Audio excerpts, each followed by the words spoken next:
is Bob Frantz and Kevin Cuffe.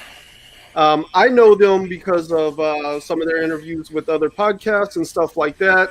I'm really excited to talk with them. And then, of course, Metal Shark Bros was really cool. Oh, he's got both of them. Oh, my goodness. Oh, yeah. Where'd you get those things? He's got the Kickstarter. He's got the Kickstarter version. I see the red ketchup. Yeah. I see the ketchup. Is that uncommon? People don't have that one? That one's rare. The white cover is more rare. We did a Kickstarter version, which is that cover that you have there, Ryan. Then we have a direct market version that's sold out. And then we have another direct market version hitting stores in December. Mm-hmm. Oh, that's okay. the Kickstarter version, and the other one's orange. December's now. Like in Yes. December. That's currently almost over. Christmas is in 2 days. It's coming out in December, you dummy. I guess that's a great place to start, though. I mean, since we were already kind of talking about it, like, one thing I really like about Metal Shark Bro is, it's awesome. Like, it reminds me of something that, like, Daniel Warren Johnson would write. He's way more talented than me. Yes, and he has more. He pays more attention to your feels. Yeah. Oh my god! Like, I read Wonder Woman. Yeah. I read Wonder Woman: Dead Earth, and I cried afterward. Like, I just felt emotionally drained, but like in the best way possible. I was like, this has never happened to me. Like, I mean, he did the same thing with Murder Falcon. Like, it's dressed up as like this goofy heavy metal thing, but it's all about this guy and his girlfriend and cancer and all this shit. And it's like, why would you do this? And feelings. Yeah. So we don't have any of that attached to our work. We're not deep like that with Metal Shark Bro. We just wanted to have fun and make you laugh. Now, to be fair, we do explore a few things kind of loosely. Like Metal Shark Bro in Volume 2 is asexual. Like we just throw that out there just to be like, hey, these guys are with it. Like, what I'm saying? Like, we're cool about stuff, man. But yeah, it's not Metal Shark Bro is a vehicle for silliness and kind of fun. When Kevin and I first kind of created Metal Shark Bro when it came about, I had a vision in my head that's kind of like Bugs Bunny. Okay. Being that, I know Ryan's looking at me like I'm crazy. Yeah, no. The reason for that is because Bugs Bunny works in any time frame. He works in any setting. Bugs Bunny works in outer space with Marvin the Martian. He works in medieval times on a horse. Bugs Bunny can sing opera. He can do anything. Like, Bugs Bunny can be a professional baseball player. Like, he does it all. He's a matador. Accept Bugs Bunny in any situations. I think Metal Shark Bro kind of has, and we were able to kind of build that carte blanche with our audience to say, like, hey, this is what we're going to do with this.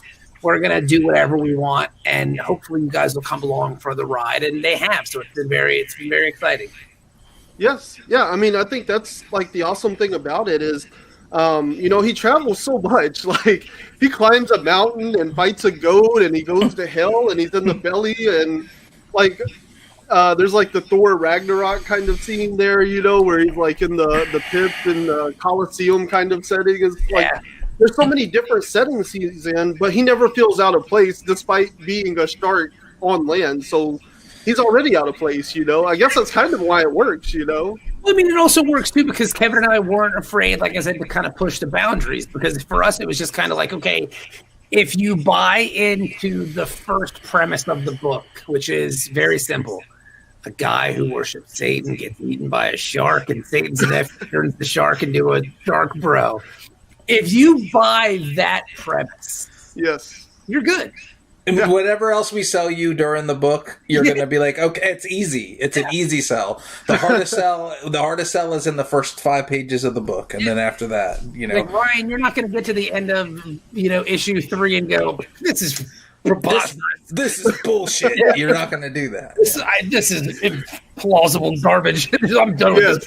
It started out that way, so if you weren't in, you were out within the first 5 pages. So that's very true. It's kind of cool, and it's kind of as cool as it is. It's also kind of a negative because some people will just hear the title of the book and be like, "I'm not reading." I'm not reading that. That's stupid. And the fun part is, I've heard reviewers and like listen to podcasts. Kevin will send me things like, "Dude, you got to hear this."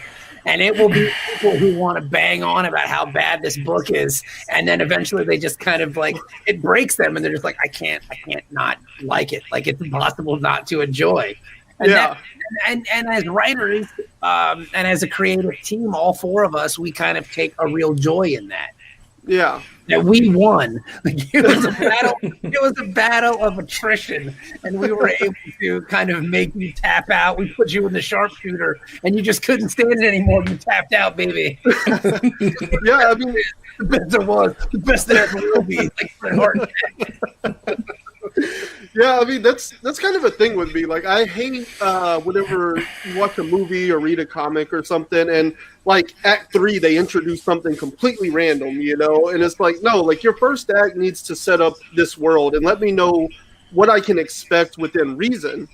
And so I think that's the genius to that's the genius to Metal Shark, bro. Like y'all were saying, if you buy the initial setup, if you're willing to go that far, boom, like you can't be surprised. You know, there's nowhere down the line where you'd be like, whoa, now this is too much. You know, it starts with like whenever I heard it was on Cheers to Comics. You know, and he's like, yeah, basically a guy gets eaten by a shark, and you know he becomes Metal Shark, bro. And I'm like, that's the most ridiculous thing I've ever heard. And then but like the more y'all talked, I was like, but it sounds really cool. And then once I started reading it, I'm like, oh yeah. And once I get past the fact that like this shark eats a human and becomes a human shark, you know, like at that point, like there's nothing to buy out of, you know, like you're locked in or you're not. Right, Kevin, I'm sorry. Go ahead.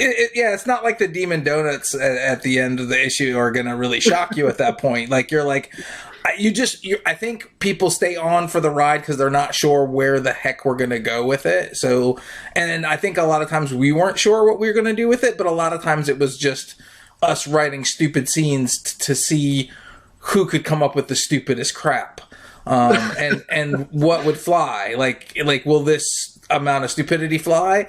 And then we would read it or pass it on to Chaz, and he would let it fly. So we'd be like, okay, that worked. So let's go here. Let's go this up higher here, like to see if this next stupid idea will work. And then when that one worked, we'd go even higher to see how dumb can we get and still have a story and still make it fun and still make it fun to read and still have it tie into the actual premise. So go ahead, Bob. And I think too with Brian, because that was Cheers to Podcast we did with Brian Wayne, and Brian's affection for the book is kind of contagious. Mm-hmm. Yeah. Kevin and I wrote the damn thing, and we weren't that excited about it. Like Brian, he sold you on your own book. yes, Brian. I was like, that book sounds great. I got to read that.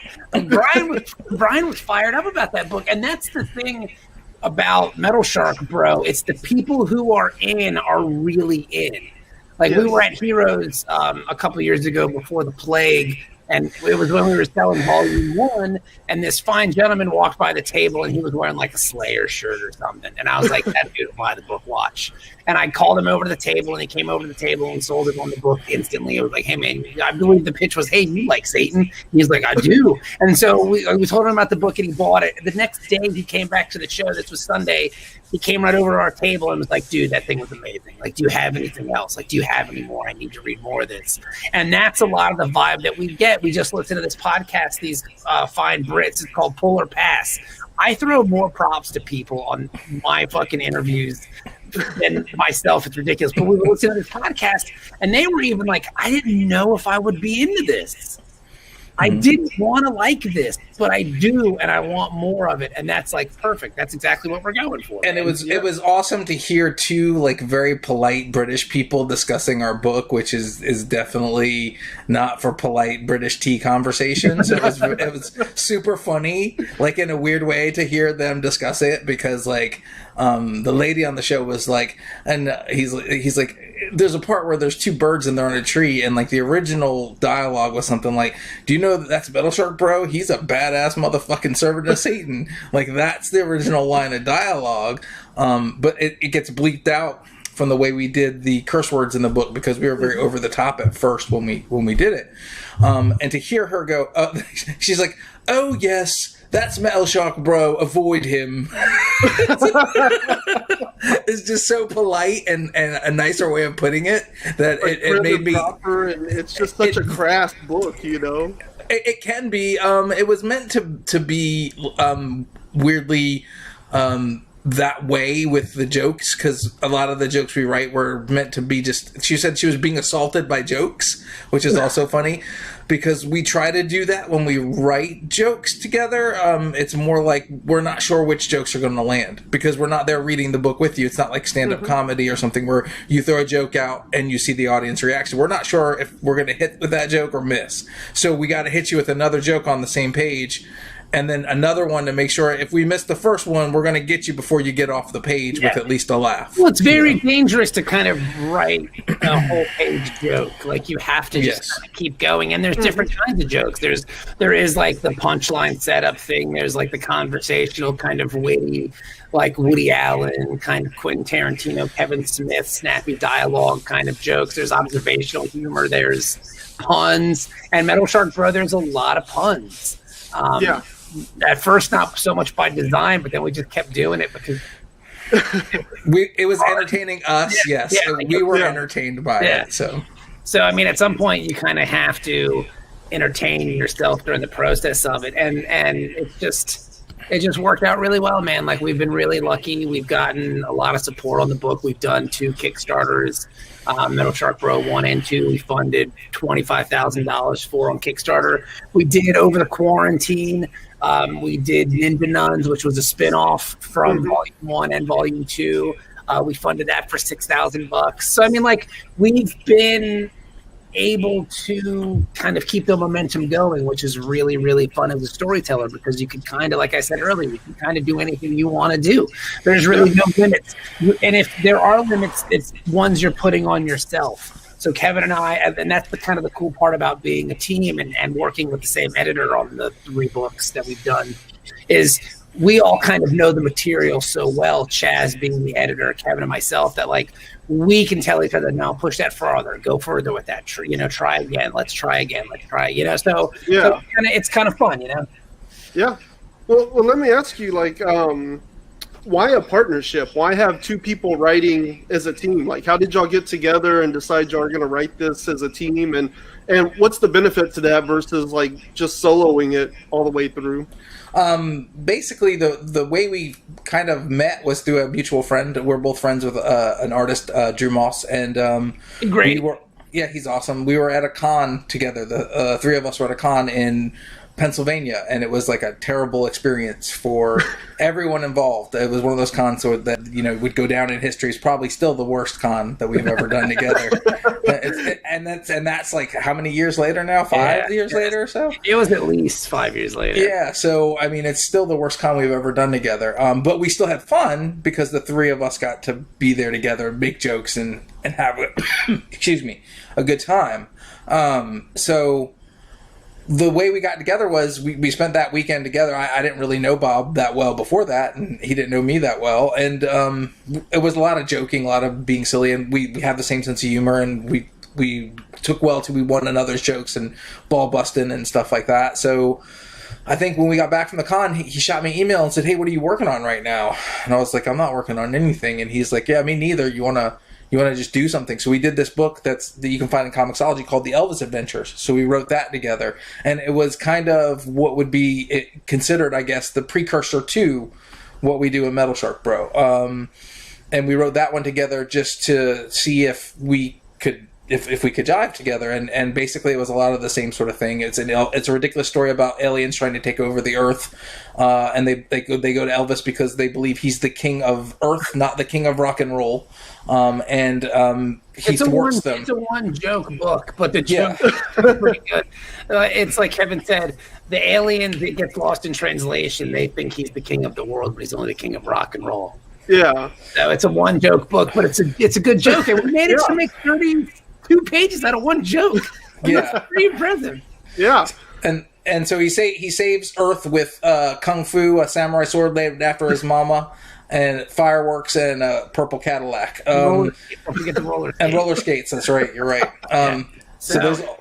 Oh my god, that sounds great. It's really fun. It's on Comixology. You can pick it up for I think it's 99 cents or something on Comixology. Yeah, it's if you like Metal Shark Bro, you'd like it. So it's a nice one shot, like it's a one shot, one kill kind of thing. We could do more of them, and we left it open ended, but it ends on a nice beat. Like it's like, okay, this is wrapped up and we're good. You know? Nice. It kind of sounds like reminds me of Bubba Hotep. Have you ever seen that? It's got a Bubba Hotep vibe. But this is completely like this is more just like a straight sci-fi like weird comedy. Yeah, it takes place in Las Vegas. These women try to. Elvis is going to bed down these ladies, which is funny because it's like an all ages book at the time.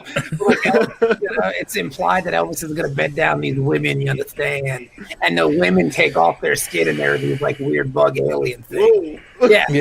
And they just start fighting. And then, Elvis uses kung fu and stuff. And there's like a ray gun and a giant banana. It's just. And he's also got the Memphis Mafia with him. There's two guys that are his bodyguards that are fun characters. Bill and Johnny and Bill. Yeah, something like that. And they're outside the door, and they make their own. There's jokes made at the one character is always kind of the butt of the joke, which is Johnny. When we write the jokes, Johnny was kind of the dumb one, and we kind of played him as the silly guy throughout the whole thing. Elvis has to explain things to him and stuff like that. But even Elvis is kind of the butt of the joke at times because he says pontificating and he's not actually pontificating.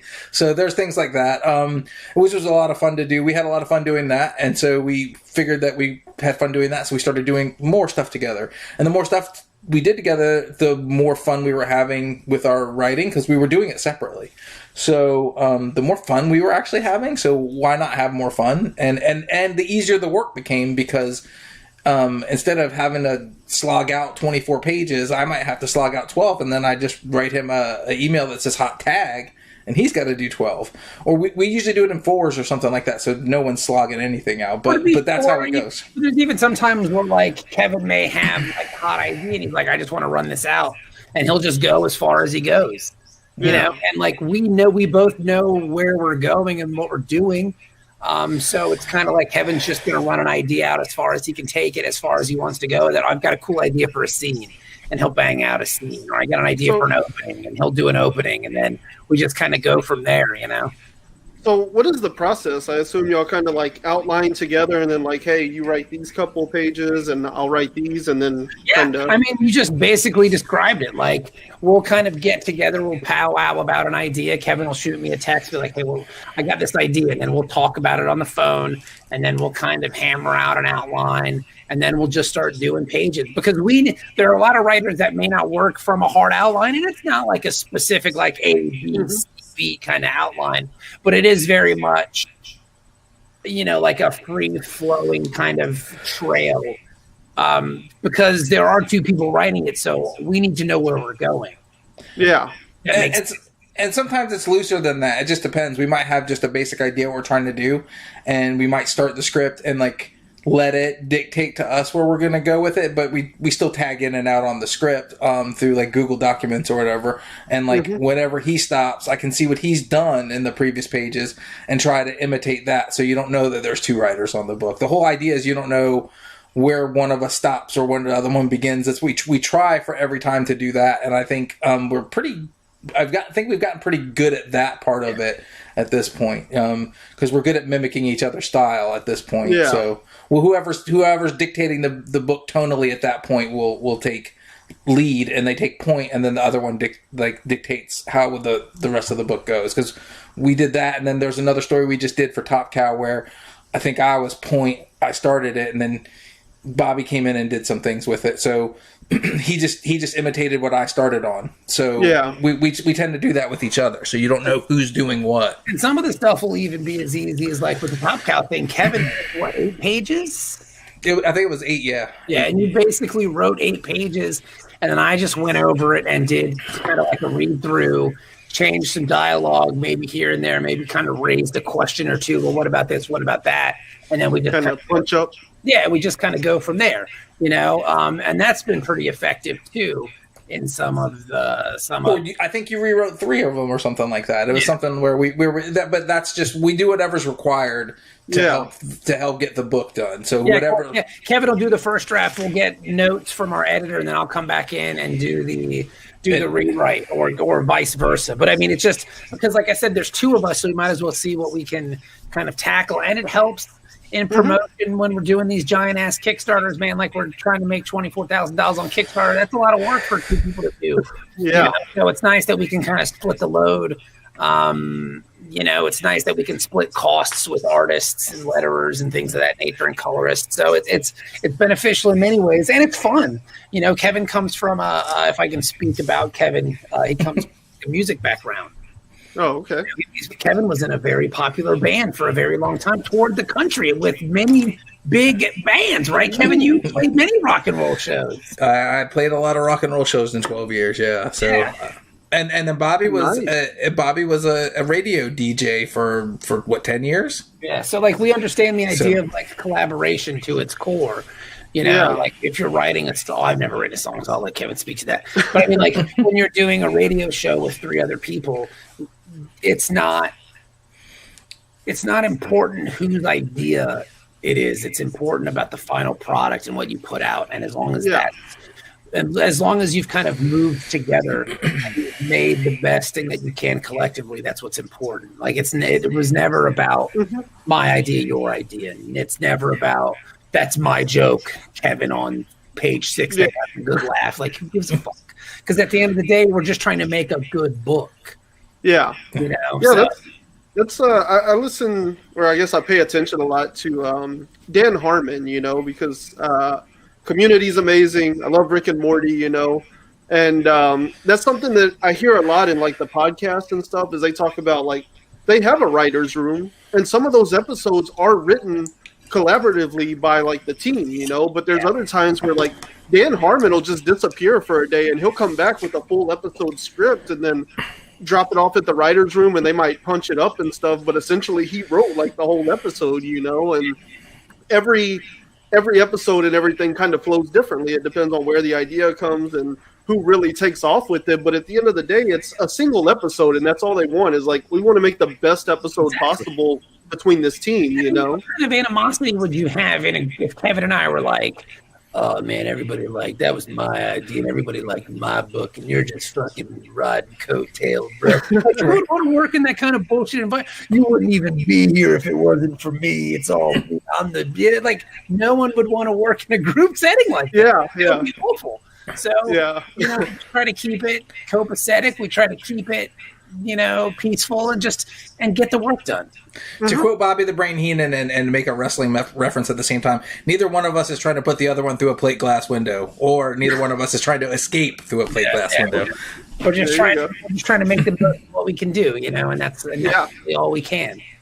Yeah, that's very much my personality. I'm uncharacteristically non-competitive, and for me, I like collaborative environments because it is it's a team effort turning this into a single product, because at the end of the day, everybody's name on there is going to get recognition, I mean, again, you're not watching Rick and Morty going oh, it was that guy that made this episode work. There's a team and that those credits are everybody that was involved to get that, and that it wouldn't work the same with any one piece missing, No, you're exactly right. I think it's more about, being in this environment where everybody's pulling their weight. You don't want somebody, you don't want a freeloader on your team or one guy trying to take all the credit. We're not trying to carry anybody dead ass around here. But I'm trying to make 20 books. And we've been able to do it with some success. I mean, Kevin and I aren't where we want to be in our careers, of course, because we always want to take that next step. We want to get that next pitch accepted at that next publisher. We want to get that next Kickstarter launched and funded. But we're happy with our progress, and Kevin is very good at kind of reminding me of that, because I get frustrated sometimes because the process feels too slow for me. Yeah. Yeah. I mean, I'm the same way. That way.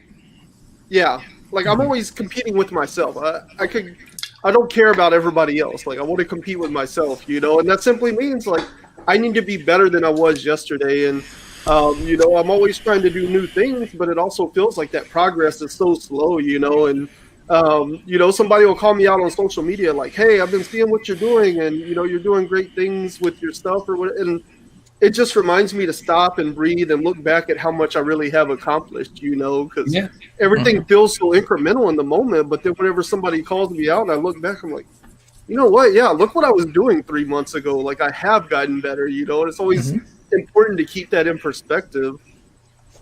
You're right. You're right. Exactly right about that.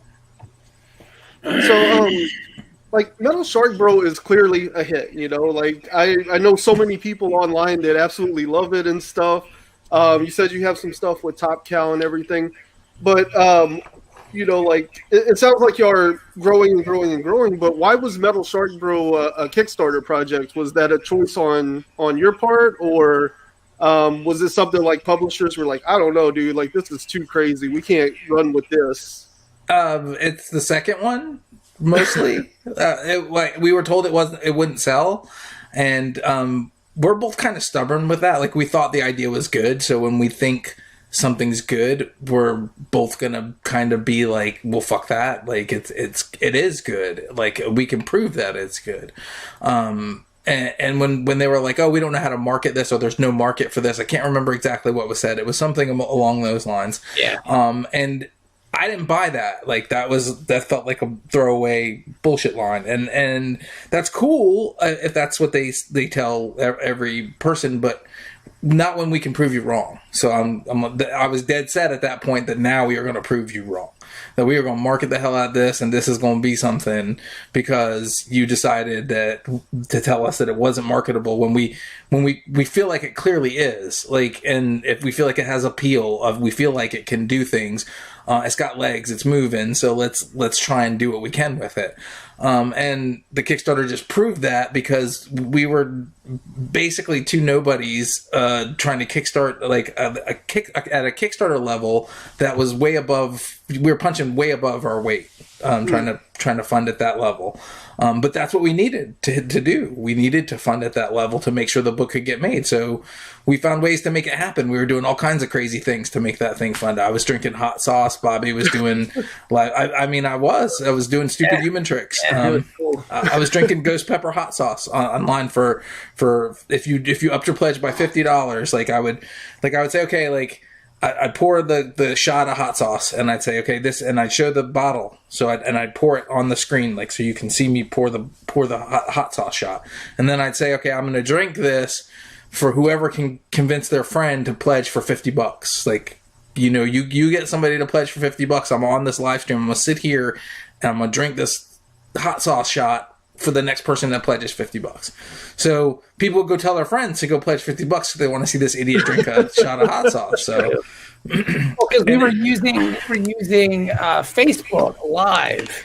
That nature to our advantage, because I mean, you build these social media accounts, you have all these friends and followers and stuff on social media. So like, we were just using that as an opportunity to like pitch our books. Like you were doing a con. Like I would come to my basement and sit in this chair and just talk to the computer screen and talk to the people who would pop up on the Facebook Live and tell them about the book and tell them about what we were doing and tell them this, that, and the other thing, and just ramble on for 20, 30 minutes at a time. And it was fairly effective. Yeah. So I told Kevin, I was like, dude, this is something we need to kind of tap into. So he started doing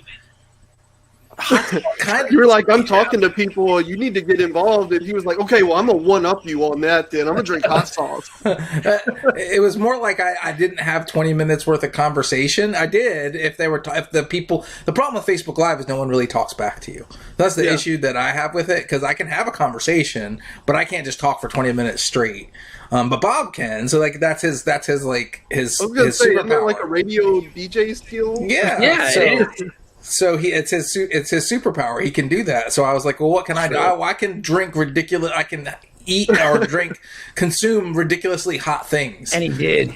And so I did that. That was my superpower. Like, we both have useless superpowers. If we were X-Men, we'd be useless. It worked, though. I mean, it worked. Like, it got us to that point. So, I mean, we were very happy. And back to your original question, which was, why did we choose Kickstarter?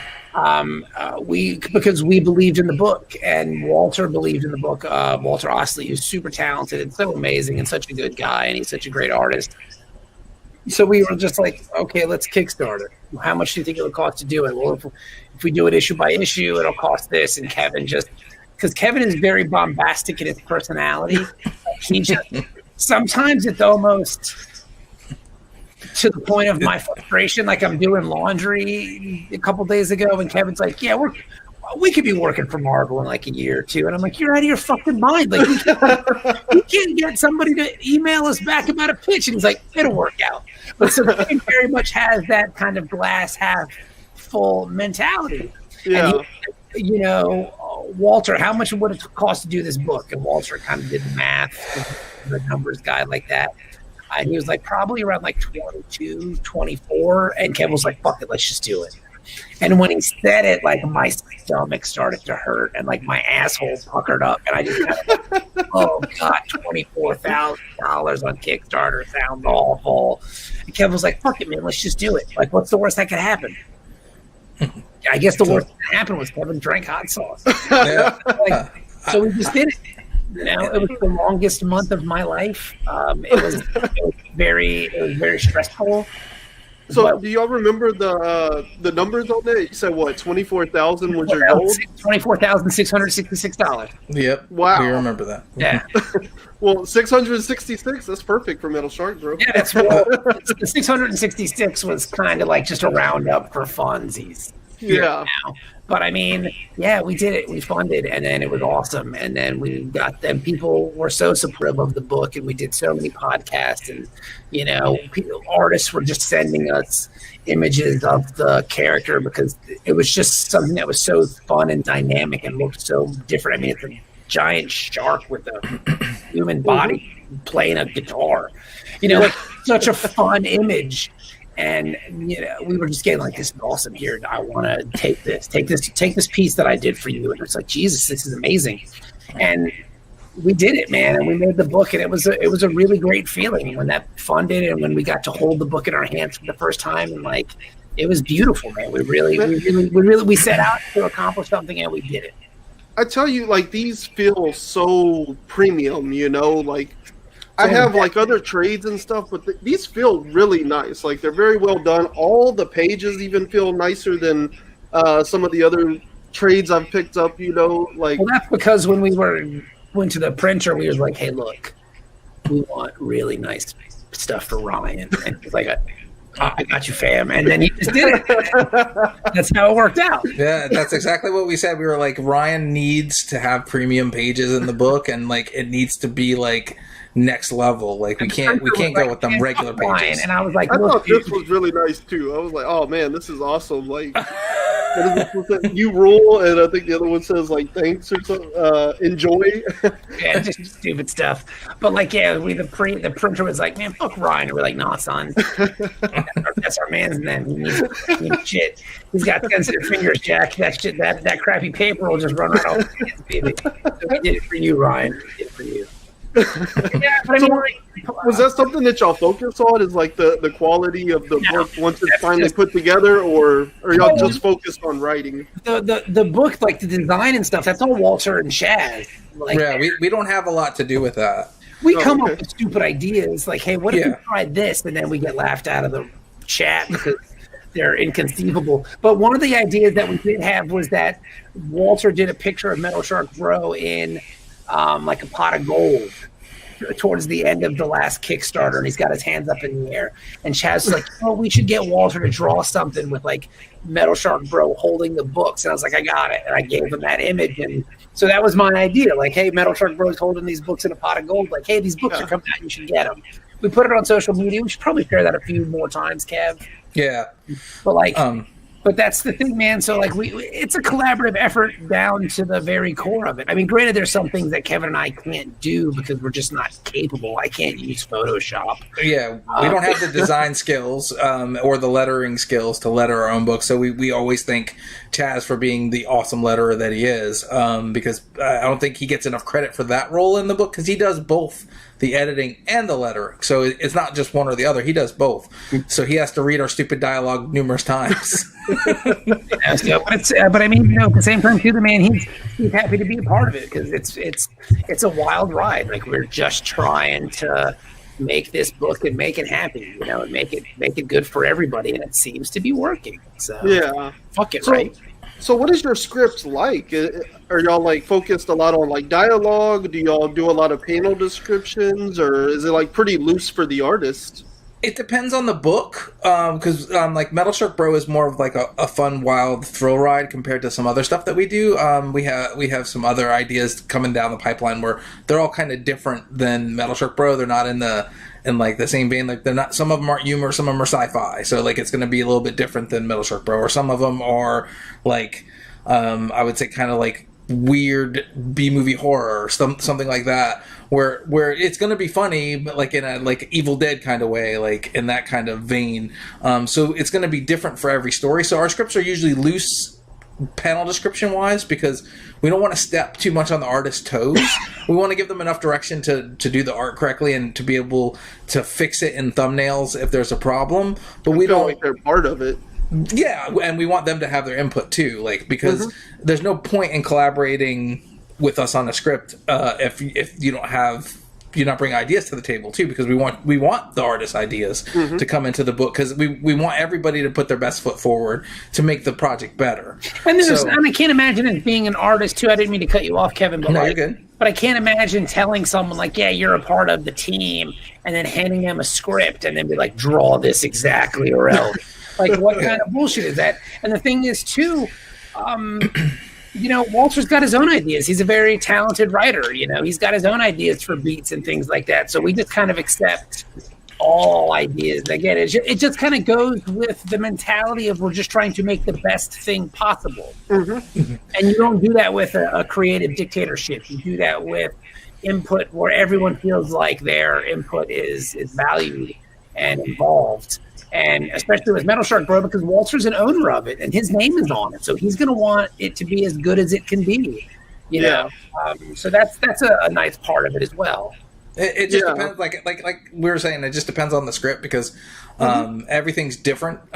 We have a bunch of weird ideas. So it just depends on the idea and stuff like that. But mostly, like Bob said, it's very collaborative.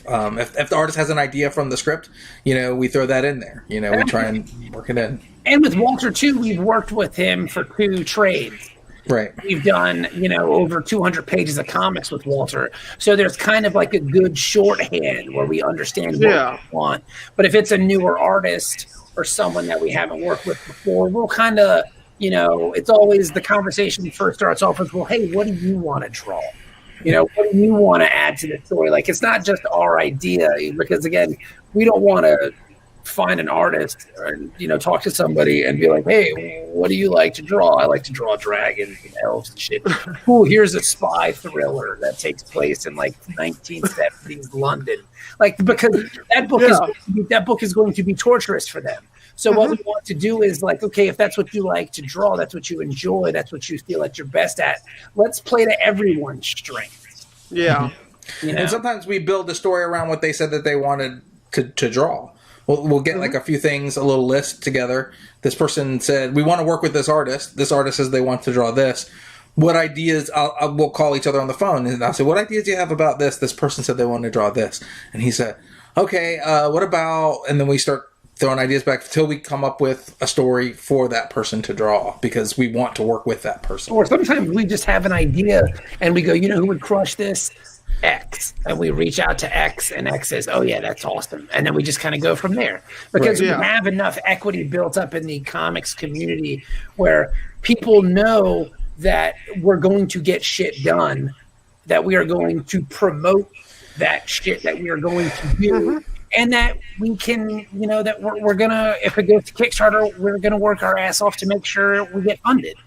So we're kind of building equity in the community, which is nice as well, and I mean, it also helps that people enjoy the books that we've already done, it's not fucking hacky jerks, and we were talking to a friend of ours last night. I was talking to him before Kevin got there. Like, part of the thing is too, I think we're fun to work with because we're easy to work with, and that's part of it. Like, get shit done, be talented, and be easy to work with. If you can do 2 of those 3 things, you're good.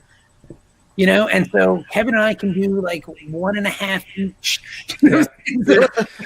So we're okay then, Yeah. Altogether, we have all 3 bases covered at 1.5 each. Yeah. It works. Yeah, that's great. I also wanted to ask you about Ninja Nuns because they appear like right at the beginning of the first book here. Like they're pretty early on in the series, but you did a whole nother volume of Metal Shark Bro, and then you did Ninja Nuns. So, how did that come about? What made you decide to like drop Metal Shark Bro and move over to Ninja Nuns for a little bit? It was mainly just two reasons. The first being Walter was busy.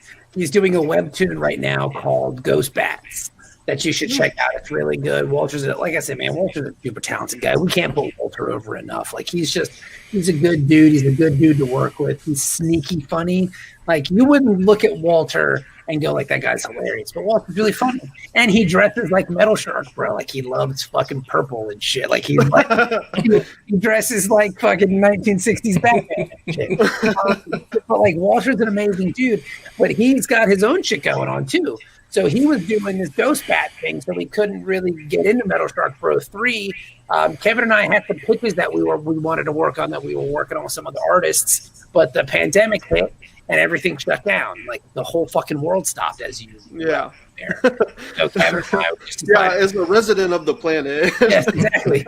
So Kevin and I decided, like, hey man, since nobody's working, now would be a cool time to maybe do something. What do you want to do? Something that we can put together real quick. And people were interested in the Ninja Nuns. When we did the book, people said, oh man, they're like, oh, I really want, what's up with the Ninja Nuns? I want to know more about the Ninja Nuns. So it was just a natural spinoff. Yeah. So we just kind of did it. Kevin wrote a script. I wrote a script. We wrote a script together. Chaz wrote a script. We found some artists, some people that we love, some people that we like, some people that we admire, some people that we wanted to work with. And we just put together this book really fast. It came together like in 2 months. Like we just banged this thing out, and then we were like, fuck it, let's kickstart it. So, and we decided it to be all short stories, nothing longer than like, I think it was 8 pages. I think we had said. So we didn't want anything longer than 8 pages, and we only wanted to do like 4 8-page stories. But then we even condensed that down some with some of the stories, so just to get it out quicker. And those weren't the only stories we had about Ninja Nuns, because we tossed around a whole bunch. So like, it depends on, like, since you can go buy it in your comic shop right now. Can you? It depends on how. Yeah, no, it's in the comic shop. Yeah, it's in the comic shop. I thought it was. Oh, January. You know, it's January 6th. Yeah. So you can go for Kickstarter on that, so I'm counting down to get it. Have you got your book in? Did you back the Kickstarter? No, I think I originally did, but funds didn't clear on bad timing. Okay, well, this interview's over. Brian, it was nice talking to you, buddy. I was like, maybe that's why they were like, okay, let's talk, because they know my name from like failing to fund their Kickstarter. No. I mean, Kickstarter. They're like, let's go on there and shame them. No. Funded to Kickstarter. I mean, whatever, man. Who gives a shit? At the end of the day, like, that's just, it is what it is. There was a fucking global pandemic. Like, we felt terrible about running and trying to run a Kickstarter in the pandemic, but the numbers people were spouting off from Kickstarter, that Kickstarters are doing better than ever. And this is a really great time to run something. Like, nobody's doing anything. And so we were like, fuck it, let's just do it. And we did it, and we funded in 12 hours, and we were good. Yeah, like, right. We weren't going to at first. It took a lot of debate. We went back and forth a bit. Should we do it? Should we not do it? Because we didn't want to seem insensitive by putting out a Kickstarter when people are hurting for money, because that's not the cool thing to do. So we were worried about that at first. But then eventually, when we, like Bob said, we were looking at other Kickstarters, and they were like funding, and like overfunding because, you know, comic shops were closed down, and trying to get comics through Diamond was harder or whatever. We said, fuck it, let's just do it. If we don't fund, we don't fund. But, I mean, we only need this much because the book's already finished. All we have to do is bring it to Kickstarter to get it printed and stuff. So let's just do that. So we tried, and it worked. So, like, that was okay. So, like, the reason why we did it was just because we had all these stories, and we wanted to do something with them. And we have more left over. So if it does well...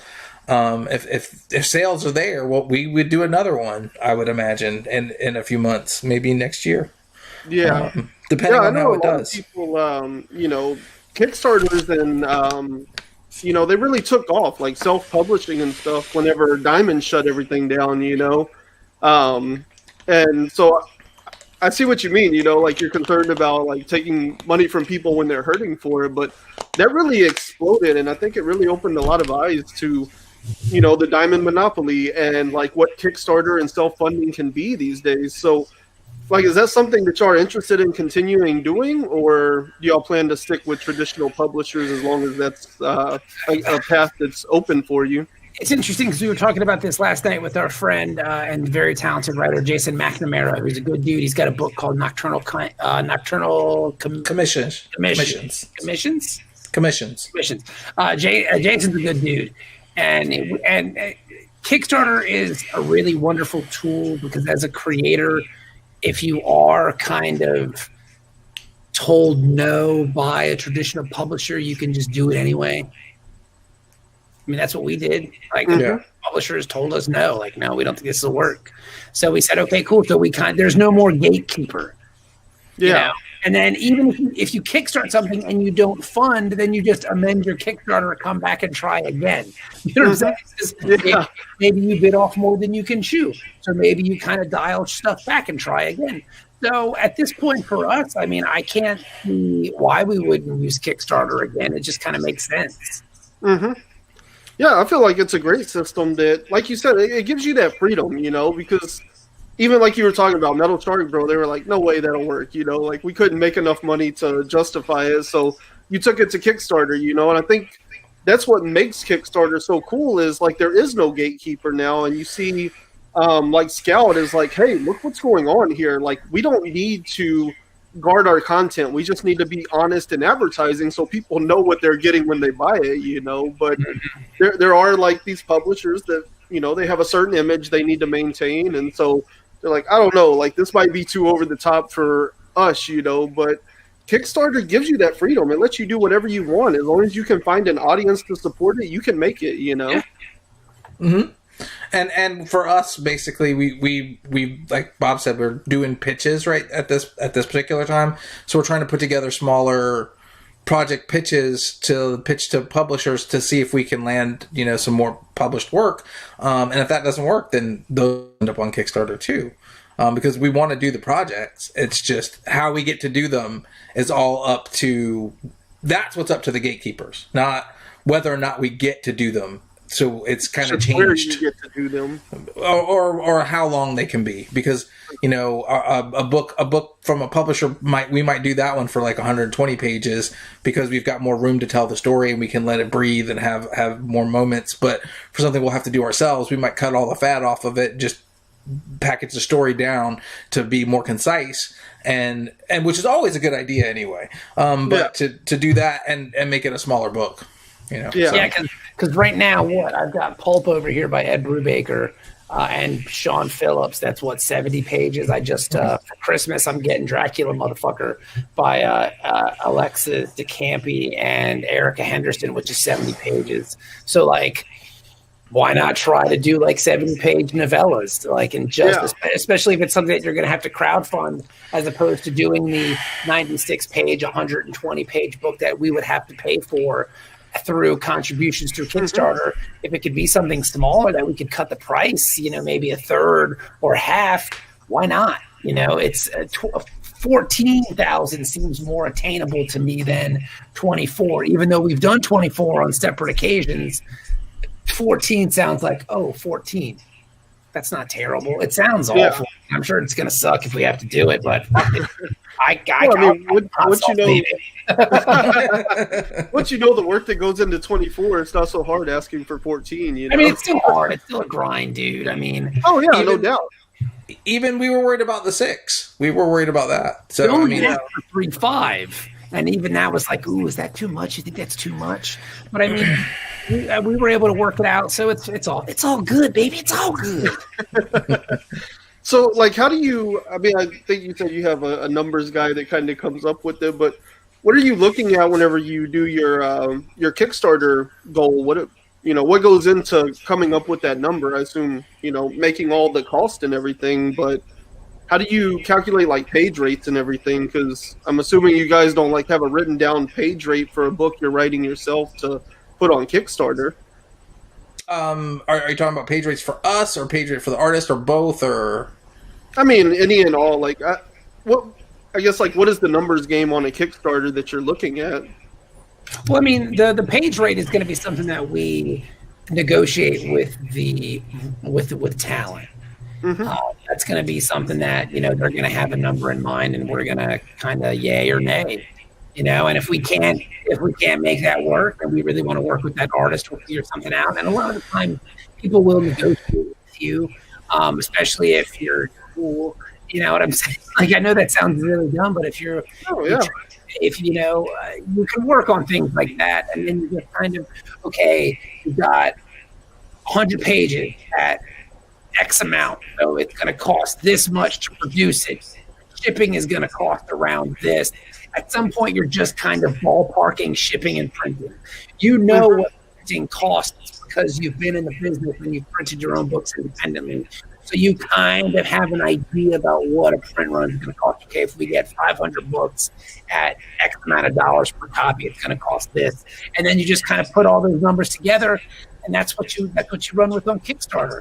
So the idea that you're doing these Kickstarters and making shit tons of money is it's a fantasy. It's I mean, you might as well have your glass slipper fall off and have Prince Charming kiss you like you are, baby, because you a pumpkin at that point. It's not happening.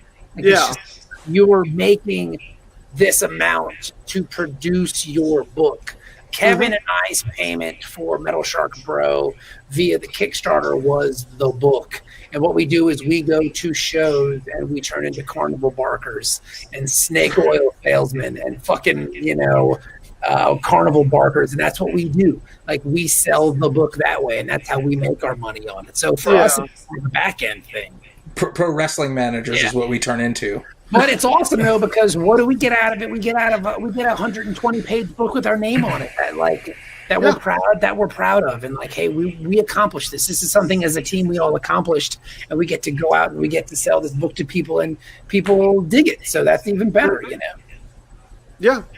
I mean, that makes total sense. I mean, like you were saying with the artists, if they like you and they like your idea, right? If they're like, I want to draw Metal Shark Bro, this sounds like a fun book, like, they're probably going to take a little bit less money, like a slightly lower page rate, because they don't feel like they have to draw Metal Shark Bro, like, whenever you get to the point where you're like, I'll take this project, but it's going to feel like I'm having to do something that I don't truly want to do. Yeah, I better get paid for having to do something I don't really want to do, like, my heart's not in it, so I need to get paid for that, So, I mean, I think that's the benefit of, like you were saying, like, you've built up this rapport with your artists and stuff, and people know who you are and what you're about, and they know, like, this is going to be a lot of fun, and that definitely has to work in your benefit when you're negotiating with a creative team. Well, we also definitely try not to negotiate down if we don't have to. Like, if they say this is their page rate, a lot of times we'll try and work with that. But if we look at the numbers and we just can't, like, that's something we'll address too, because by that point, like, the artist has the right to say, at that point, we go back to them and go, okay, we ran the numbers. It looks like this. Like, is that something you still want to do?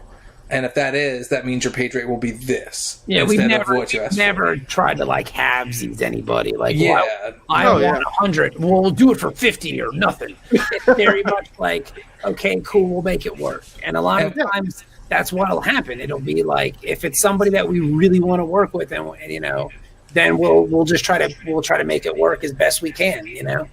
Because if it's not working, we let them know.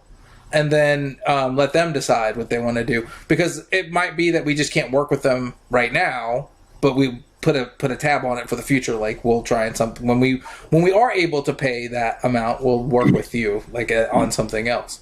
So like that happens too, but it's not a bad thing on anybody's part when that happens. It's just the way that it's the luck of the draw. You gotta make money, and we get that. An artist knows what they're worth, and Kevin and I know enough comic book artists. We're friends with enough comic book artists. Like, Drew is a dear friend of ours. He's like a brother. We love him to death.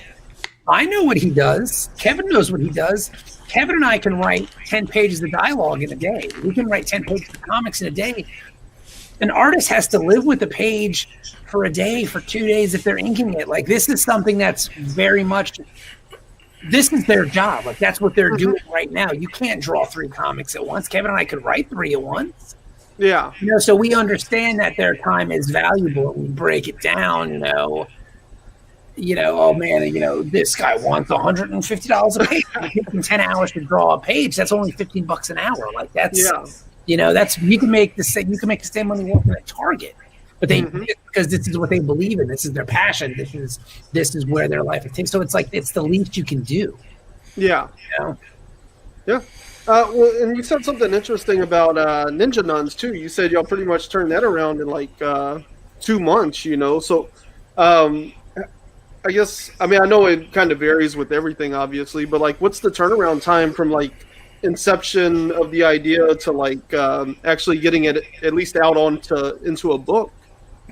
That's another like variable because Metal Shark Bro was actually conceived like I would say 2 years before we actually got it done. Yeah. And so was another book that we're currently working on. It was conceived before Metal Shark Bro was. It just didn't get done during that time. Like we couldn't find the necessities needed to make that work. But we keep like what we call like an idea pile. So we have things, and if it doesn't work, we throw it back into the idea pile. And then when we go to try and work on something new, we pull stuff out of the idea pile. We might dust it off and try that one again, or dust it off and take some of those ideas and combine them with some new ideas we have to make a completely different idea. So when it comes to things like that, when it comes to conceptual stuff or stuff that we have in the works, it could take anywhere from 2 months. If it's a brand new idea and we've got the stuff lined up, it could work out very quickly, or sometimes it takes a couple years. It just depends on the idea, what we have to do to the idea to make the idea work, what the artist is bringing to the idea, what the other collaborators want to do with it, and then what the finished product will look like and how long it will take us to get that finished product. It's all variable, so it could be 2 years to 2 months. Ninja Nuns was also a very kind of rare case because the whole business just stopped. Yeah. Nobody was working. So people had time, tons of free time. So it was like, hey, you're not doing anything else. You want to make a couple bucks on the side while you wait to start drawing your book for X company, for Y company, for Z company. Hey, you want to do that? Cool. Here's 6 pages. An artist, if you're new at this game and you're starting out and you want to write comics, do shorts, because you can learn how to tell a story from beginning, middle to end. You're more likely to find collaborators to work with you because somebody can do 6 pages in a week, 2 weeks tops, depending on how much time they're going to dedicate to it. So you can get things done a lot quickly. So you feel like you're kind of building a resume, you're building a portfolio, if you will. So it's much easier to do shorts as opposed to Ninja Nuns would have been an actual one-shot 30-page story. It would have taken a lot longer to do. The fact that it was 4-page stories that vary from 12 pages to 2 pages. I mean, Angela Sprecher, who did the 2-page Concrud story in Ninja Nuns, she did that in 3 days. Oh, nice. And that's with coloring. You know what I'm saying? Like we had that, we gave it to Chaz, who lettered it, and it was done in 3 days. Like, here you go, cool, done. Wow. So. But that's a 2-page comic. Now, if it would have been a 25-page comic, a 30-page comic with one person doing it, it might have taken longer to do. So the fact that we had 4 teams working independently, working on 4 different stories, we were able to get a lot more done. And again, that people weren't doing anything. So they'll take the extra scratch to do this book real quick, to do this story real quick. Oh, you need a cover. Yeah. That's how we got with Jason Copeland. Jason Copeland runs a Star Wars role-playing game for Kevin and I, and he's a super talented guy, and we love him to death. He did one of my favorite books ever, and I happen to have it right here, and I always show it when I mention him. Kill All Monsters. This is a great book. You should check this out. So Jason is our DM, and he's a great artist. And we're like, hey, man, do you want to make a couple bucks real quick? Sure. You want to do a cover? Sure. And then he says, because he's Canadian and super nice, can I do a wraparound cover? Like, fuck yeah, dude. That's what you want to do, baby. Yeah. You know what I'm Right. saying? Doing a wraparound cover. And then we hooked up with Lena Kangas, who is super talented and really nice. Lena's amazing. We asked her if she wanted to do something because Chaz had worked with her previously on something. And he was like, hey, maybe we can get Lena. So we hit her up and she was like, yeah, dude, I'd love to do that. And she banged it out in a week. So we had these great covers, So it's just kind of one of those things where it just came together really quickly because nobody was doing anything. I'm pretty sure I just watched her Twitch today, in fact. She's great. Yeah, Liana's great. Yeah. Liana was super nice to us, and she didn't have to be. And she didn't have to be. Right? She's doing great things. And Chaz is like, well, Liana said she wanted to do covers. Do you guys want Liana to do a cover? We were like, yeah, sure. That sounds awesome. Like, and I was kind of familiar with She Said Destroy, and so was Bob. We were like, yeah, like, let's just do that. So Chaz reached out to her, and she got in touch with us, and we made it happen. And that was awesome. And it helps too that she heard that we weren't dicks and that we were nice guys and that we pay and all that stuff. So I mean, again, it's just a case of building equity with people. You know, like, hey, these guys are pretty cool. Like, they're really nice dudes, and that's not an act. Like, it's a genuine thing. Like, Kevin is a sweetheart. He's one of the nicest people I've ever met before in my whole life. I mean, for Christ's sakes, he sends me like birthday presents and stuff. Like, wow, ridiculous. Like, Kevin is a caring, kind, and compassionate and friendly human being who I love like a brother. So, I mean, it's not bullshit. Like, this is genuine stuff, you know, because if it's bullshit, people see through it, you know. Well, and that's essential in this specific industry and business, you know, because the comics community is tiny. Like I said, I talked to Rick Quinn, and like he just kept naming off people that he's worked with or that he runs in circles with. I'm like, I know all of these people. Like the amount of people you meet and know within comics is crazy. It's such a close-knit community that your equity and your name is like everything, you know. Your reputation is really at stake, you know. Yeah, that's all you have, you know. And luckily, Kevin and I have been able to keep people paid. We've been polite and cordial and friendly, and we've been able to get stuff done. So our kind of reputation is growing. And again, it's a slow process, but it's happening. So. So, did you have anything to say, Kevin? No, I was just listening. Oh, okay. I thought you were about to say something. No, I was nodding. I was nodding. The beard fooled you for a minute. Oh man, now I forgot what I was going to ask. Oh, sorry, man. So how long have y'all been doing comics? Because I know I heard it might have been on Comic Burrito. You mentioned you did something called 41 or something like that. Was like your first? I did that in 2009. Oh, okay. I stopped drinking around that time, and I didn't realize that when you're not drunk all the time, there is a whole other world out there that you can kind of experience. So I started reading comics again. I got back into comics, and I had all this free time because I wasn't drunk all the time. So a friend of mine was like, hey, do you write? Have you ever written anything? And I was like, yeah, I used to write a little bit. So then I started writing comics, and, you know, I just tried something. And I did a series, which was pretty crappy. I mean, it has its moments, but it's not good. So then, you know, I did that in 2009, and then I did another, like, an all ages book. This is when I met Kevin, was around 2014. Yeah. 15, I had an all ages book through Action Lab called Monty the Dinosaur. That's really cute and fun. You can pick that up on Amazon if you're interested. And then Kevin and I hooked up, and we've been kind of working together since probably like 2015? 2014, 15, somewhere in there. Right there. Oh, nice. And so we've just been doing this, and you know, it works, man. I'm stoked. Because I was working on a book with the artist Paul Gorey, and we were doing a fantasy western book called Oathbound. So we were doing that together, and Bobby was doing Monty the Dinosaur, and that's the con we met, the horrible con we met there. Yeah. And then the next thing I did after the first issue of Oathbound came out and got funded on Kickstarter, then we decided to do Elvis Adventures, which we never did a Kickstarter for that. I think we just funded that ourselves. Yeah, we should have ran a Kickstarter for that, but that was the time where we were very much afraid of Kickstarter. Kickstarter was scary because we've both done one. He did one for Monty, and I did one for Oathbound, and it was just a lot of work, and we figured out how much work it was, and we were like, we just need to get stuff published. Like, that was our focus then. Yeah, and it was also kind of like, fuck, man, like, are we just on the internet begging for money kind of thing? Like, it was... Yeah. You know, Kickstarter in 2014 was a very different place than it is now. You know? Yeah, I was going to say that must have been pretty young, like in, you know, the rise of Kickstarter, because it's really taken off. Like the last 2 to 4 years. It's like what the third biggest publisher now in comics is Kickstarter from all the money they make through all their various projects. So we just did it ourselves, and we had some people interested in wanting to publish Elvis Adventures, but it kind of came down to, well, are we going to get sued for this? because it's Elvis. So like it was a weird kind of thing. So we had licensing and all that. Yeah. Pass. So Kevin and I did another book and that we wanted to do a series of that didn't quite get there because we moved on. Not for any, I guess we just wanted to try other things. So that's when we kind of landed with Metal Shark Bro.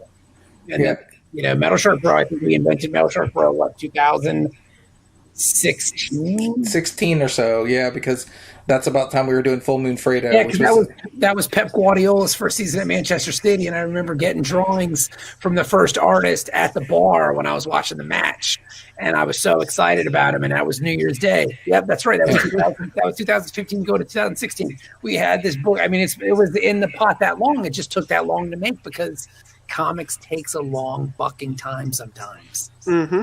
Yeah. So don't get discouraged. Yeah, and also make sure you find the right people, because like when I saw Walter's art, I knew I wanted to work on something with Walter because I saw his art and I was like, hey, this guy's art, you have to see it when we're at Heroes, because we were going to be together at Heroes for the first time in a couple years, and so I was like, you got to see this dude's art because his art's amazing. So we went by his booth. Bobby saw his art. He's like, dude, that guy's art's pretty good. I really like his art. So I was like, we should approach him about doing like Metal Shark Bro or this other book we had. One of the two books. We had ideas and we're like, and have him bring his ideas to the table. So we approached him about doing a book with us. He said, sure, he's open to it. And then we were like, well, what do you want to draw? And he was like, I don't have any particular plans on what I want to draw right now. I'll do whatever. So we like, well, read these scripts. If there's anything you like, don't like, just shoot them back. And he liked both the scripts. So he wasn't sure which one he wanted. And then he said something in the chat where we knew which one he should be drawing, because he said, but I kind of really think that Metal Shark Bro idea, like with what you guys have down so far, is just kind of just fucked up and crazy, like just crazy enough to work. And I was like, he should draw that then. That's what we did. And that's what we did. And the rest is history, brother. If you can get down with that and the weirdness that we had down on the page there, you can do just about anything. Now we're fucking superstars. Well, I mean, like you said, if you can buy into the premise, then you're not gonna drop out for any kind of craziness, Kind of a weird question to kind of circle around to, but because you mentioned licensing and the stuff with Elvis and all that. Metal Shark Bro, he's talking about Star Wars, right? It's all like not really, but he is. Yes and no. So, what was the decision there? Because I think it adds it's a very much a comedic effect to it by censoring all that bit out. But was that just for concerns over a specific property, or were y'all just like it would be funny? It was just funny. It was meant to be funny, yeah. Yeah, it was just funny. Okay. Yeah. I was like, I'm pretty sure they can't sue you just for mentioning them, but I don't know. I think it's just supposed to be funny because it was hilarious to me. I mean, that's all we were doing. I mean, you just do stuff for the effect. You just do it for the gag, and it kind of worked out better. Some of the stuff too, when we first conceived the book, it was really dirty. It was a lot of bad words, a lot of swearing, a lot of motherfuckers and stuff like that. But we took it out and we realized that it was kind of more fun to dance around it. Mm-hmm. You know what I'm saying? It was very Deadpool when we first wrote it. It was very like the Ryan Reynolds' first Deadpool movie, where there was a lot of jokes of that nature, like where it felt like we were writing that, but with a shark, but not intentionally. Mm-hmm. It's not like either of us saw that and was like, that's what we want to do. It's like pure shock value. Yeah, that's just what came out. Yeah. And then we kind of turned Metal Shark Bro more into like a 15-year-old kid. In my head, he's very much like kind of early teen, kind of goofy, sex jokes make him giggle kind of thing, you know what I'm saying? So I don't know. It just kind of had a more innocent vibe to it, and I think that helped the idea of him being likable. Because at the end of the day, Kevin and I managed to, by design, make this herald of Satan slaughtering people for the evil king's, employ. We managed to make him likable. Yeah. We managed to make people care about him. We managed to make people think Metal Shark Bro is pretty cool. And that was completely by design. And I think going from a hard R to a PG-13 kind of fixed that. And it kind of helped with it because the fact that he's not actually saying all the curse words and saying different things than the curse words made it actually funnier in places than the actual curse words. Even though the curse word part was fun, the other part was more fun. So at the end of the day, it was what was more fun for the book, since we're trying to have fun when we wrote it. The whole idea was just to have fun. Yeah. So.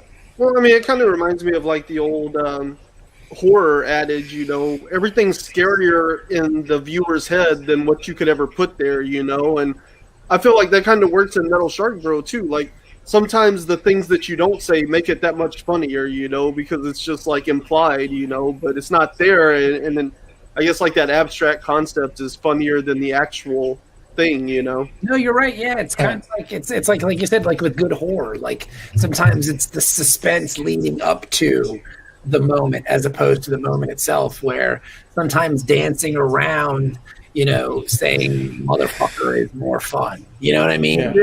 Yeah. And to the same, you mentioned things about Star Wars. We included a bunch of little like weird cinephile things in there. There's like David Lynch references. There's a diner. There's also a David Lynch reference. David Lynch movies always have a diner, so we threw a diner in there for that because we're both cinephiles in a way. And so there was other references that we put in there to other things that are our favorite things.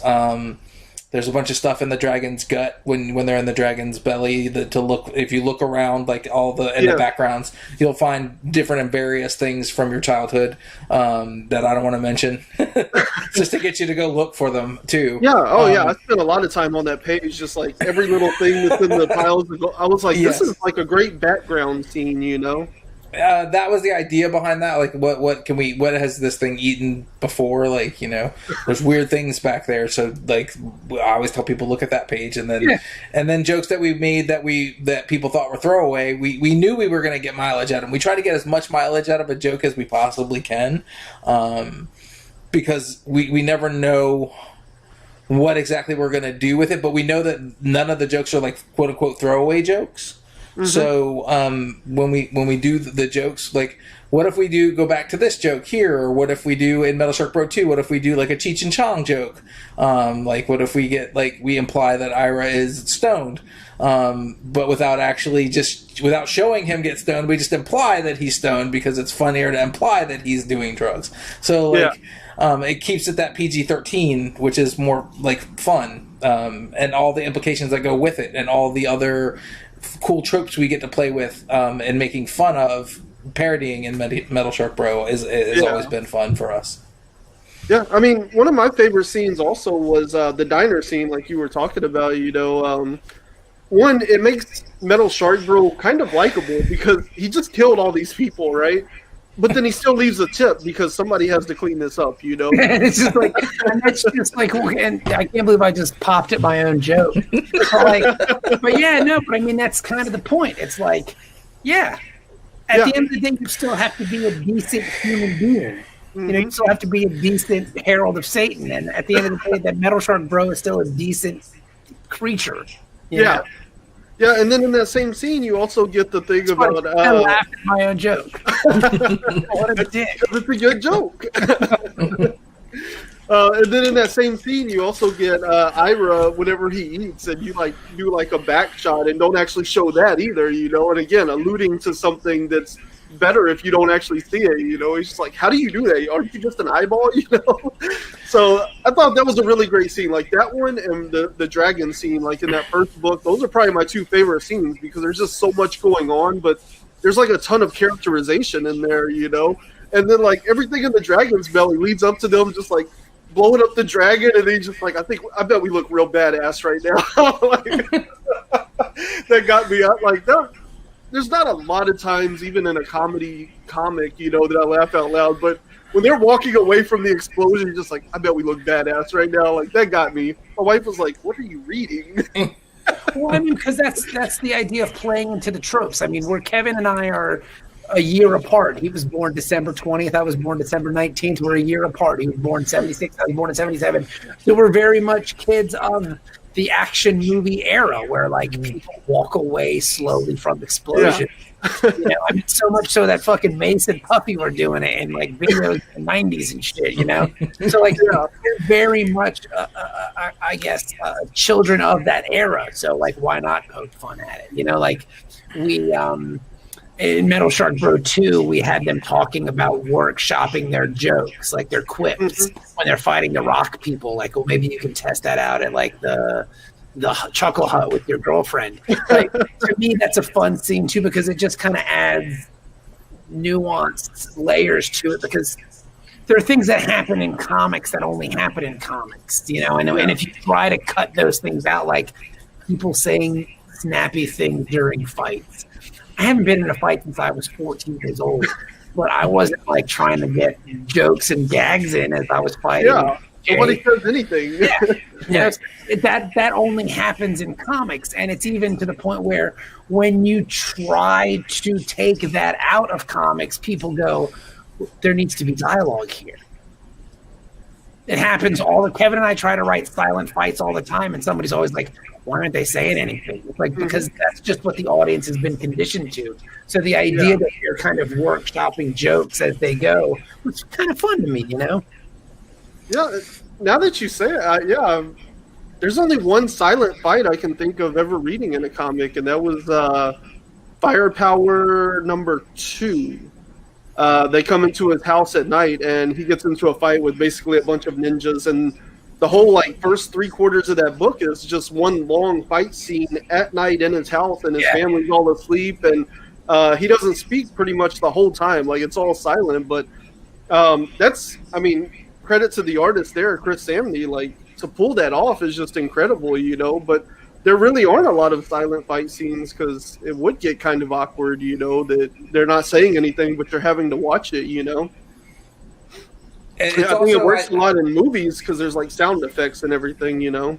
I think it's also, we've been conditioned by Hollywood to have that to distract you from the amount of violence that's on the actual screen. Because if you think about all the violence that's actually going on in some of the movie, like, you know, think about Evil Dead without the quips, like it gets to be kind of grim. It could be really dark. It could be, if you turn Evil Dead on its head, it's kind of it make it into a, like, is Ash sane or is he just insane? And this is you're watching the crazy violence of a madman. Mm-hmm. What helps keep it from that is the quips and the silliness that it keeps you from going, oh shit, he just blew something's head off right there, like, you know. So. So, like, you know, versus that you get the, you know, give me some sugar baby, or it's my boomstick, or something stupid, which keeps you from realizing that okay, it's not as dark. He's not like an insane madman who's just going through this cabin murdering actual people, like, you know, kind of thing. So, yeah. And then I guess let me ask you, because I didn't know that you guys even had a podcast, but you got this podcast, Word Bros. I listened to like 2 episodes after I found out from your Comic Burrito episode. And then I was like, wait a minute. Like, I talked to these guys. I want to talk to them. So I actually haven't listened to any more since, because I wanted to wait until after I talked to y'all, or else what would I have to talk about, you know? I guess, where did that come from? Just decided to do a podcast. I mean, we met. Comics is weird because you can perceive to be an expert just by calling yourself an expert. Kevin and I were like, "Hey, let's just do a comics podcast and claim to be fucking experts," and that's kind of what we did, you know. And we wanted to talk to people who we liked and have extended conversations, kind of like if you were at a con with this person and we like enjoy their work. So like, hey, like, how did you get to this point? You know, how did you get here in comics? Like, how did you do this? Like, what did you do? So when people are trying to like get into comics or make their own comics, they have like a jumping off point or some place, a point of reference for how to start doing that. Because like we both talked about how hard it was for us to figure out how to do it.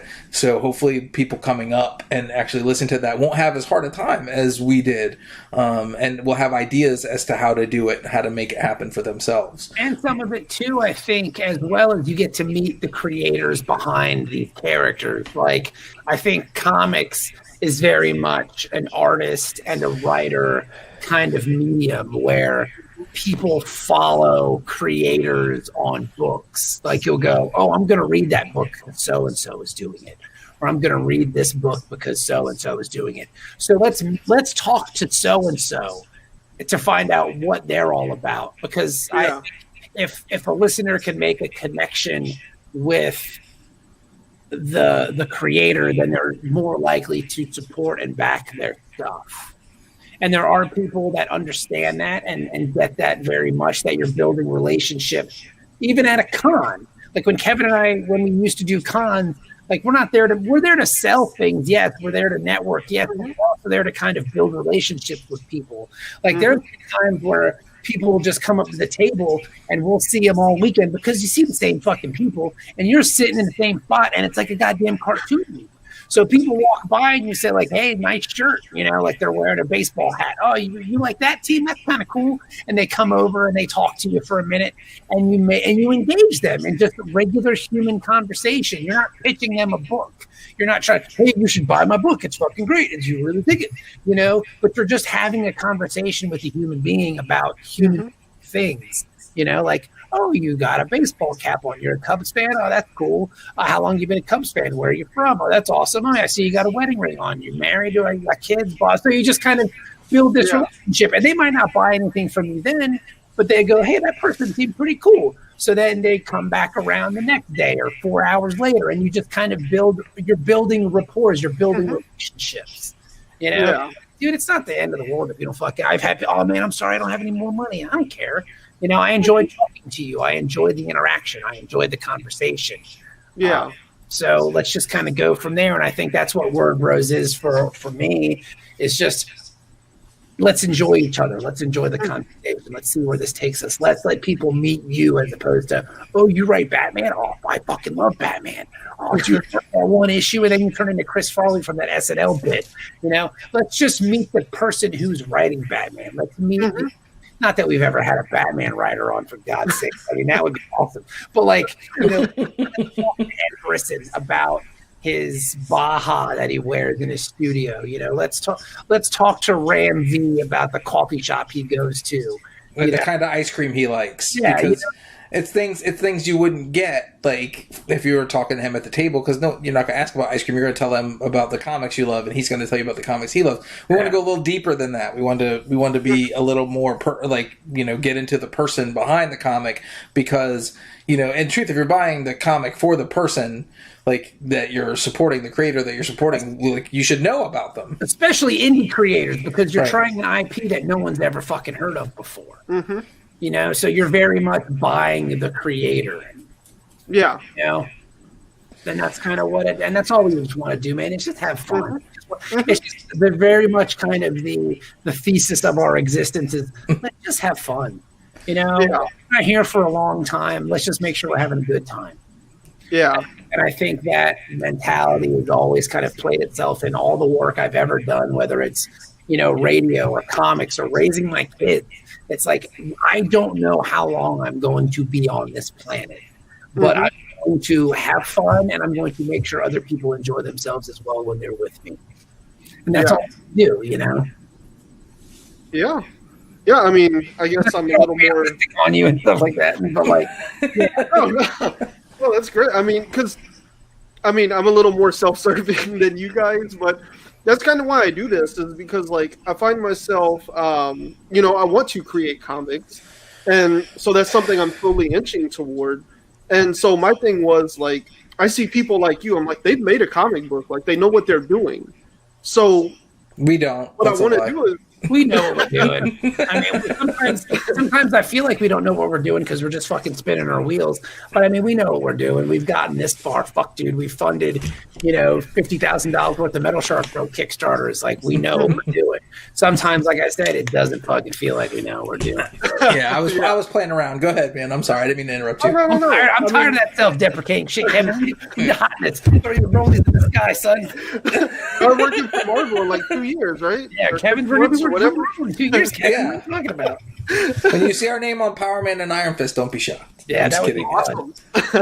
I'm kidding. Yeah. So I mean, kind of, this is basically, I was like, how could I want to talk to people that know what they're doing or have made comics and have that experience, but they're not going to talk to a nobody for an hour or two for no reason, So that's a majority of the reason this even goes up on like YouTube or anything, is like, well, it helps them because it gives them exposure. And once, like you said, once people know your name, they're going to follow you as a creator to whatever book you're working on, But in the meantime, I get to like talk to people and find out what they're doing and how they're doing it and why they're doing it, and kind of like you were saying, like, that's what I think is like, no matter what you're doing, it should be fun.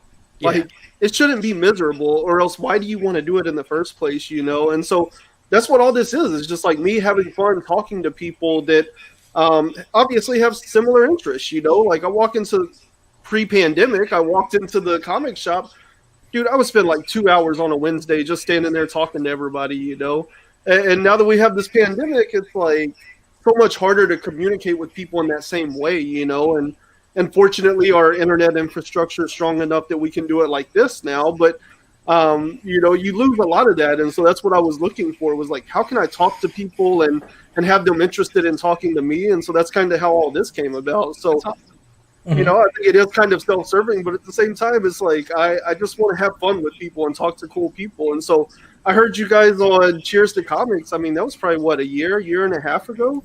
And Brian's awesome. Brian's great. Yeah. And now you are sitting here. So it just blows my mind that, you guys have published a comic book, yet here we are talking now, Hey, you're welcome. It's just not something that happens like in music or movies or something, Like, we put those types of creatives on such a pedestal that regular Joes can't really reach them anymore. Well, that's a good thing about comics, though, like you're saying, Ryan, is that you don't, in no other medium can you get almost unfettered access to the creators of the things that you love. Like a musician may answer you on Twitter, they may not. But if you reach out to a comic creator, I would say you're gonna garner a response if you keep reaching out to a comic creator about your fandom, or at least a thank you, something like that, because it is such a tight knit community, like you said, and there's no other place where you get such access to the people who are making the things that you love so fiercely. So it's kind of refreshing at the same time, because at cons, like where there were cons before the plague, like Bobby was saying, you get that like instant reaction from someone who just read your work the night before or took your work home, like, and you're on the last day of the con, they come back and they tell you how much they loved it. Like, you don't get that in other mediums so quickly, and I would say with music or movies or anything else. So it makes comics sort of rewarding at the same time for that reason, because you never know what's going to happen. Someone's going to come up and tell you like they love something, or even the opposite like has happened, like where we were talking about, listen, not at the table, but like when you hear it on the thing, you hear people talking like, oh, I'm not going to read that, it looks like trash, but then they turn out to love it, and that's fun too for us, because you wanted to hate it but you just couldn't. And like that's amazing. Like that's an amazing thing to hear, because I think it's funny that you wanted to hate it without even reading it. But hey, do you? But at the end of the day, when you read it and you were like, actually, this is really cool. That's a funny reaction to have, because they're like, oh man, I wanted to hate this book, but I kind of love it. Like that's amazing. Yeah. I guess let me ask you this too, since we're kind of here, is guys that have made a comic and have sold pretty well, how annoying does it get for millions of people to be tagging you in tweets and stuff all the time to tell you that they like your book? Tweets, I mean, it's not, dude. I mean, that's not an issue at all. It happens a handful of times, and when it does, we're actually very grateful that they have. Yeah, I'm just happy that people are reading the book and they dig it. You know what I'm saying? Like, I even even if somebody says they don't like the book, that's your opinion, man. Like, I don't care, whatever, dude. Like, I appreciate that you went out and you bought it and you gave it a shot. That's all. Thanks. I don't give a fuck, man. Like, dude, we've been dealing. 99.8% of this business is failure, and that's the real truth. Like, you are going to fail at every turn. You are going to send pitches to companies, and you will never hear a fucking word from them. And you are going to, send emails to artists about like, hey, well, we would love to work with you. And you may never hear from that person. You are going to be shut down and stopped, and people are going to ignore emails. And you are going to hear no 1,000,000 times. So when you hear that yes, it's so much more enjoyable, and you build up a thick skin to it. You're like, yes, that no still hurts and it still sucks, but it's just, all right, let's keep moving. Whatever, next one. Whatever. And let's, then what you do get to the next no. I'm ready for it. Kevin, you know what you even do at that point? Fuck it, let's do a Kickstarter.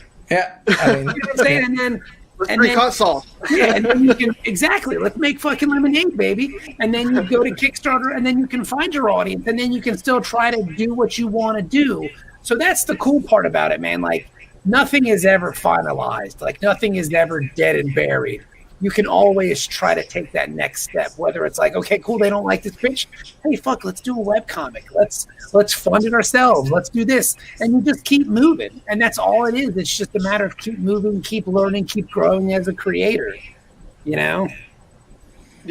I mean, I just want to say, like, thank you for saying that, because, stop it. I'm at this, I'm only 32, but I'm also 32. So, for me, like, I've gotten to this point in my life where I do kind of look back and I'm like, hey, look, like, I was successful at this, but I also failed at it 25 different iterations to get to the successful version, and I feel like that's something a lot of people forget. They look at, giant creators or, musicians or whatever industry, like, they look at the successes and they always forget about all the failures that took that person to get there, so I always appreciate, no matter, who somebody is, whenever they can say, like, I know a lot of people look up to me for where I'm at now, but, like, this is what it took to get here, and say, like, I failed, like, I think people revel in success too much sometimes. So it's always great to have somebody actually, like, here next to me saying that, like,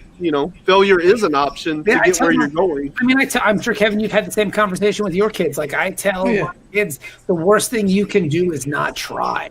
Mm-hmm. And there are times in my life where I didn't try to do things, and then I was upset at myself for not succeeding. Well, of course you're not going to succeed if you don't try. Like, you got to make that first step. If you want to fucking do a podcast, start doing it.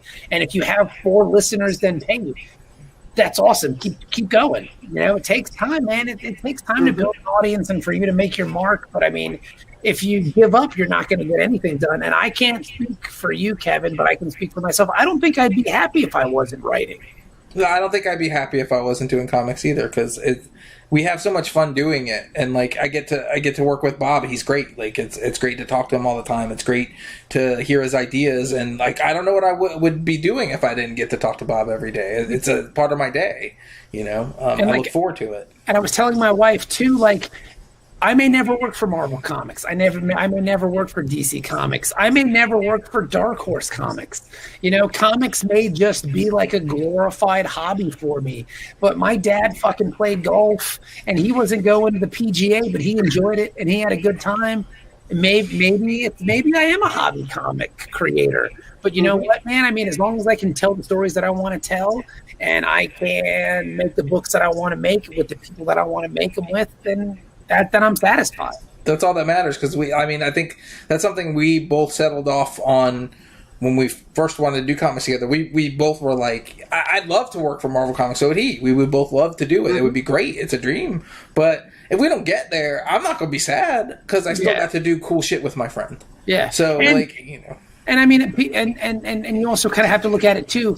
What Marvel puts out 90 books a month or something like that are probably written by 40 people. You know what I'm saying? Like, something like that. Yeah. That's like saying, like, you're a baseball player, but you only made it. You're a professional ball player, but you made it to AA.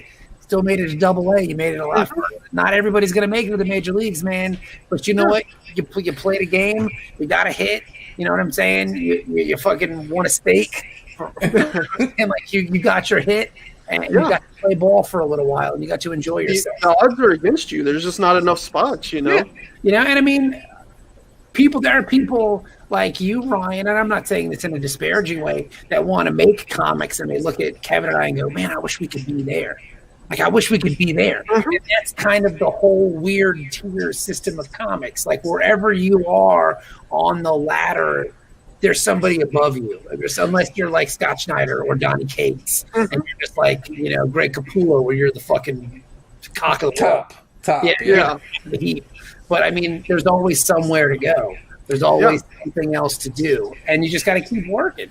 Because before we did Metal Shark, I can even remember an instance of us being at a con together going, damn, I wish we could do what that creator there is doing. And weirdly enough, like 2 years later, we got to where that creator was in that particular medium or whatever, and we got a little bit further than that creator did when they were doing it. So we were like, oh, well, that's kind of weird if you look at it that way, because we were just saying we wish we could do what that creator was doing. Like build that buzz or do that thing. And then we had all the art coming in from Metal Shark Bro while the thing was kickstarting, and we had amazing art coming in from people, and that was blowing our minds because we never thought we would be at that place doing that thing, and it was really crazy. Like, and it was a good feeling because I reminded Bobby of the conversation. I was, remember we said this? And he's like, yeah, so it just takes time, like you said, to get there. So, like, that was that step. Now this is this step where we're at. Like, now it's like, okay, well, how can we do this? And we have to overcome the next obstacle because we're not at the top of that heap, but just keep going. Like, we're going to hear a bunch of no's. So at this point, we're ready for the no and ready to move on to the next no until we hear a yes. And there'll be a yes. It just depends on when, you know? It's a matter of when, not if. I think that's another point of perspective, too, as well, is, like, it really comes down to the journey, you know? Like, you're not going to talk to Jim Lee and he's going to be super excited to tell you about what the last thing is that he did before he retired, you know? Like, he's going to be excited to tell you about all the adventures, and a lot of times it's, like, the early stuff when you're really having to work and grind to get there, you know? But ultimately, it's about the journey. Like, that's where all the fun is at, you know? It's not always the destination. Yeah, no, you're right. And that's all we can do, and just enjoy ourselves and having fun, you know, doing podcasts and meeting people like you, Ryan. Thank you so much for letting us come on your show. We really appreciate it. Yeah. And that's all we can do is just make books, and hopefully people dig them and put them out there and see where we land. And and right now, I'm happy. Do I want more? Of course I want more, because, you know, I am a creative person. I am, you know, there is some kind of competitiveness that comes along with this because you want to make that next step. And so we're just going to keep on keeping on. And if we do, cool. And if not, then fuck it. Like I said, we'll kickstart it. You know what I'm saying? You know? One way or another, we're not going away. So you know, I believe the expression is by hook or crook. We're gonna get books made. So let's do it. You know, come along with us. We're gonna have a good time. Awesome. Yeah. Well, I mean, it's like 10:45 here, so it's probably like what, almost 12 there. 11:45. Yeah. That's how time works. I'm sure you are pretty exhausted and stuff. Anything y'all want to add? Any plugs y'all want to give? And tell us that, you know, Metal Shark Bro 3 is going to be out next week, right? No. But we got to wait on that one. Yeah. We have Ninja Nuns will be out January 6th in your local comic shop. You can pick that up. If your local comic shop doesn't have it, you can go to scoutcomics.com to pick that up. You can find me on Twitter. I'm at Frantz, FRANTZ19. You can search me up there. We've always got stuff going on. And you can follow Kevin Cuffe, baby. Mr. Follow Friday, Mr. Comics himself. He's the extraordinaire promoter, baby. And it's at Kevin_Cuffe. And also follow the podcast at Word Bros Podcast. That's it. Word Bros Podcast. So follow us there and listen to the episodes, because I mean, we try to have fun just every week with a different creator. Pretty good guests. I mean, and we've had really good guests up there. We've had Ram V on the show. We've had Ed Brisson. We've had Kennedy Johnson, who's writing Superman. He's Superman and Action Comics. Yeah, we had Philip Kennedy Johnson on. Yeah. Justin Jordan. We've had a lot of really great creators. We've made some cool friends too, man. We had Jason McNamara, who was on. Pat Shand is also good. I love Pat. He's a really fun guy. And it's just, we managed to eke out a good community for ourselves and kind of making the books that we want to do. And we're just going to keep on doing it. So just watch this space. And Ryan, thank you again so much for having us on, man. We really appreciate it. Thank you. Of course, man. I mean, like I said, I first heard about you guys like a year and a half-ish ago, and so it's been a blast for me. Thank you so much for coming on. Like, I never would have thought that I could reach that high and everything. No. So, I'm grateful to have both of y'all on. And of course, I want to say happy birthday because I mean that just passed, right? So yes, thank you. I got this. But yeah, we had a good. I mean, like, we're just man. Thank you again. It's really been awesome. Of course. Awesome, man.